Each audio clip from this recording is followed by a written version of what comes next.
movie on a different rating. But Jack Frost, and I'll just put horror in brackets for this one. And while you're writing that, I'll just Go ahead. say my 2 cents on this because I only saw the first 20 minutes. The vibes are super weird in this movie. There's a lot of weird edits. Is that how you spell horror? That seems wrong. Is there 2 R's like that? I don't know. And yeah, there's 2 R's in the middle. Okay, I did it. Snowman against. Horror. Oh wait, sorry. I just want to read some of the comments. Sucking on snowballs. I watched it as a kid. Was a disappointment. Then the trailer oversold it. Did it ever? Because I remember seeing the trailer for the Michael Keaton one. I remember seeing the both of these covers, the covers for this one and the cover for this film, like they're usually like beside each other because alphabetical. Not always. Sometimes they'd be in categories depending on the video store, right? But anyways, this is the horror one. And I enjoyed this more because, like I said, I think it knows more of what it is. It's a shitty horror movie. It's not trying to be anything else. And Michael Keaton movie was trying to be a family film, and it is, but it's just not a good one. And this isn't a good movie either, but I had more fun with it. So the way that the snowman or the serial killer gets turned into snowman is sort of explained. A truck of acid that has DNA changing properties, for lack of better way to explain that, gets dumped on him, and he gets mixed with snow. So acid, and honestly, I like these effects. They're cheesy, but they're practical, and I kind of enjoyed them. The effects on the guy melting into the acid and then becoming the snowman. Well, first he just becomes sort of snow, and then later he becomes a snowman.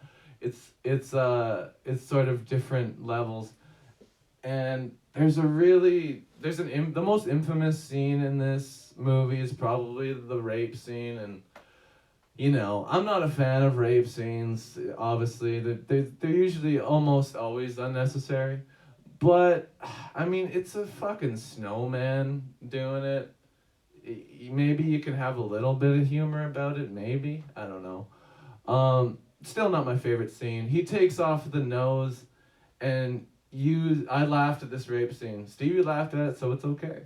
But yeah, and something interesting is he takes off his nose for this part, his carrot nose, and uses it as his dick, because I guess he doesn't have a dick. That was sort of a joke that the snowman doesn't have a dick, I think. But yeah, I just had to mention the rape scene.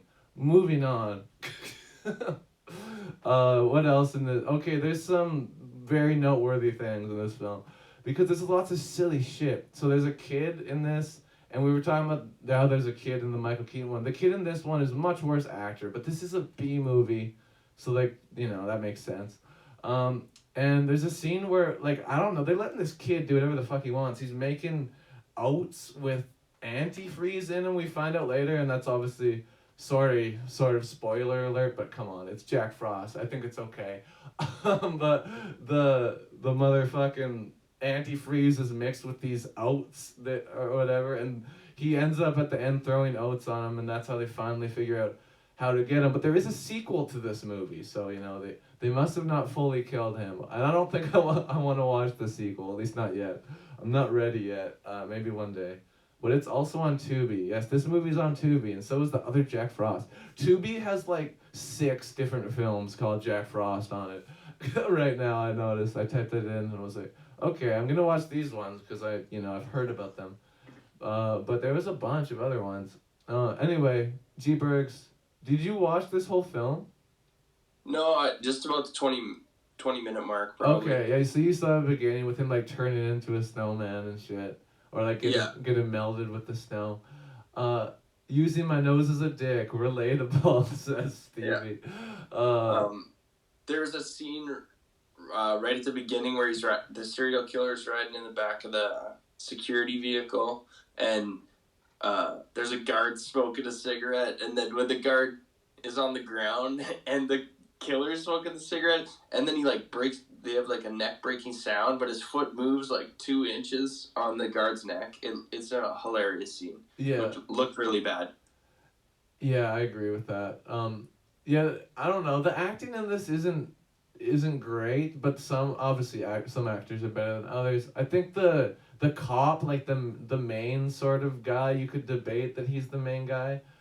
I think he's pretty good. I don't even know if you met him yet. You probably did, because they have him pretty close to the beginning, being like, "Oh, I hope they're killing Jack Frost," because Jack Frost is the serial killer, who's and at the beginning, I honestly kind of liked how they did the opening, where they have this narrator telling, a kid a bedtime story, but it's this gruesome bedtime story about a serial killer killing people, called Jack Frost, of course, which leads us to the movie, and he ends it by saying he is on his way to death row to be executed right now, but of course, like I said, he escapes by getting turned into a snowman, basically. And yeah, I like that they loosely explained it with bad movie science. I think that kind of thing's fun. Because it's just like the DNA melding acid or whatever they call it exactly. That's basically it, though. It's really silly. And then, like we said earlier, there's lines like they're trying to be sort of like Chucky or Freddy Krueger with their quips and shit. And he said, someone says, like, "Who are you?" And he's like, "Well, it ain't fucking Frosty." And that's probably the most memorable one. There's a lot of bad ones. This movie's not great, but I don't even think it's technically better than Jack Frost, but I definitely enjoyed it more than Jack Frost. The Michael Keaton one, of course, I'm saying. I'm forgetting that they have the same name, so it's confusing. But that's why we're doing this. Jack Frost versus Jack Frost. And yeah, I don't know if you can rate this movie because you only watched the first 20 minutes, but we could still talk about it a little bit. I kind of like this. And I talked about the antifreeze, but there's another part where they try to get the snowman. They're like, "Oh, how do we kill him? You know, he's immortal. Bullets don't hurt the snowman. What do we do?" So they get him into a furnace with a bunch of hair dryers, which is kind of funny. They like basically make him go into a furnace by pointing hair dryers on him until he goes in that direction. And then they're like, "Oh yeah, we'll concentrate the heat and he'll be killed that way." But he obviously gets out of it. Anyways, I'm running out of shit to say. We should get the music flowing. I feel like there might be people here that want the music to get flowing. I'm ready to rate this thing. Do your thing, Doug. I love you, G-Bergs, and Merry Christmas. Merry Christmas to you. Thanks for having me. Always. And thanks for coming to the show last night. I played my first show last night. Rock show at a bar. First time in a long time. And it went extremely well. Bye, G-Bergs. Yeah, it was awesome. And G-Bergs was there selling shirts. Much appreciated. I'm going to give this movie 6 out of 10. Also not good, but again, more fun than the Michael Keaton Jack Frost, in my opinion. So yeah, what we're gonna do is, here's a beat. This is from Turn Up Music SK. I kind of liked it. Like, it was kind of funny, you know. Watch it if you want. If you don't watch it then. It's on Tubi, so is the other Jack Frost, if you want to watch that one.